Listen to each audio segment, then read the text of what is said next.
Musalman wina pupani na Musalman gitur tarikada no honga su ni kasolasu si tamina seba. Ziki tongan ba ke ka iba ragi banduk khaliba camera wai naraga masida huji ngam na dan khot na dan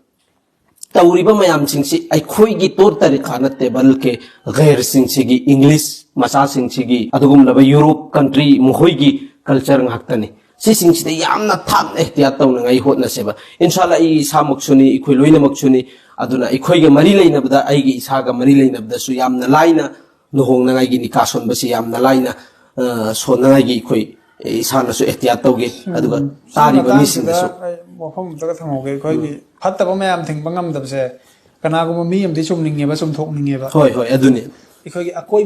basina ngamdaba society ba lair ba ma hujik ikhoigi mi da makimanam dam thokla yeba ma si imung se am lai yeba adu ma se luhong bati luhong da badi yadre adu ma da chamna tawninge ba gi angam balai jari biduda adu ngasai gi ma gi laikai gi mama laba lai mayam se masi sing gi chak kari umma mo khoisi barton haidra gadi karam tawni adu tawba da tawbaina ikhoigi wakhallo na mongonda lai ba chawma barton hairak te na waruba si khwaidagi choba bolam ne ba ikhoi mani budda luhong ba si sawa lan lai lamboi sano du ko tha tha de ma de khulak lam ne ba taw ne si ma adu suni adu ga nuhong ba gi aina sum ta matam da ulamai kiram ji ikhoi di khang di ayen adum lai ram